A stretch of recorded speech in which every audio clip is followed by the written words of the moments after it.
BC 보건당국이 방심하다가는 오는 봄에 코로나19 대확산이 다시 찾아올 수 있다고 경고했습니다. 본니앤리 BC주 보건관은 11일 오후 BC 내 코로나19 확산 현황과 향후 모델링에 대해 발표하는 자리에서 상황이 점차 나아지고 있는 것은 사실이지만 위기에서 벗어나려면 아직 갈 길이 남아있다고 말했습니다. 이날 기자회견에서 헨리 보건관은 10명 이하 인원의 사적 모임을 허용하긴 했지만 실내 모임 금지령을 비롯한 다른 방역 수칙은 계속 유지되어야 한다고 밝혔습니다. 실내 모임 금지령이 계속해서 진행되어야 하는 이유에 대해 헨리 보건관은 최근 확인되고 있는 확진자의 대부분은 실내 모임과 사회적 거리 두기가 어려운 직장 내에서 발생하고 있기 때문이라고 설명하며 만약 마스크를 착용하지 않는 사람의 실내 모임이 지속된다면 5월에는 매일 1,200명이 넘는 신규 확진자 수가 나올 수도 있다고 경고했습니다. 실제로 최근 BC주의 코로나19 확산세는 좀처럼 진정되지 않고 있습니다. BC 내 1일 평균 신규 확진자 수는 3월에 들어서 다시 600명에 육박하는 등 2월에 비해서도 증가하는 추세를 보이고 있습니다. 게다가 최근 전파력이 더욱 강력한 변이 바이러스 확진자도 계속해서 늘어나며 우려가 더욱 커지는 상황입니다.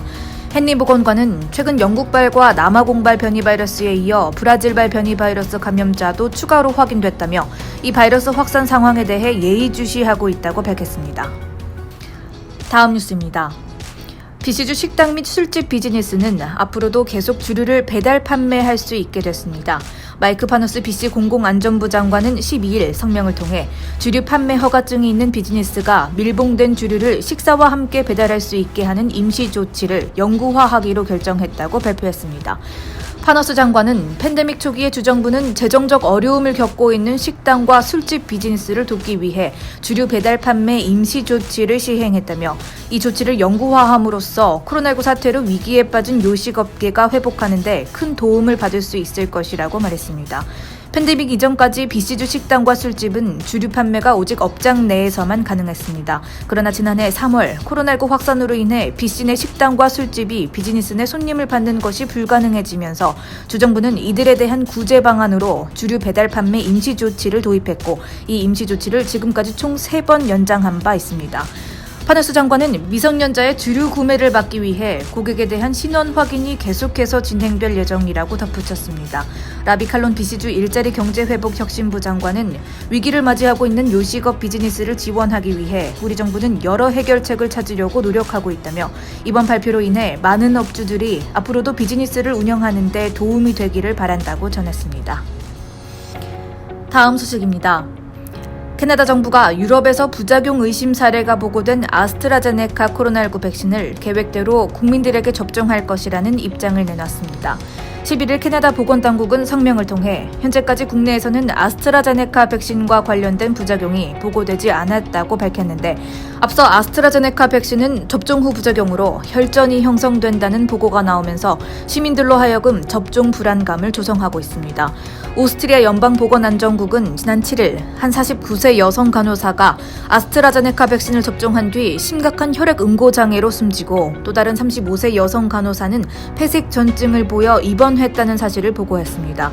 또 덴마크에서도 오스트리아에서 사용된 아스트라제네카 백신과 같은 제조 단위 제품을 맞은 한 60세 여성이 혈전으로 사망하기도 했습니다.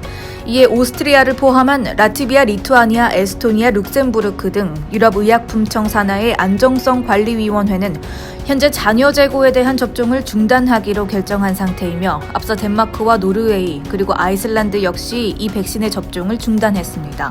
그러나 캐나다 당국은 유럽에서 부작용이 발견된 백신과 같은 제조 단위의 백신이 캐나다로 발송된 적은 없다며 접종을 멈추지 않겠다는 입장을 내놓았고 일각에서는 부작용에 명확한 증거가 없다며 아스트라제네카 백신의 안정성을 옹호하는 목소리도 나옵니다.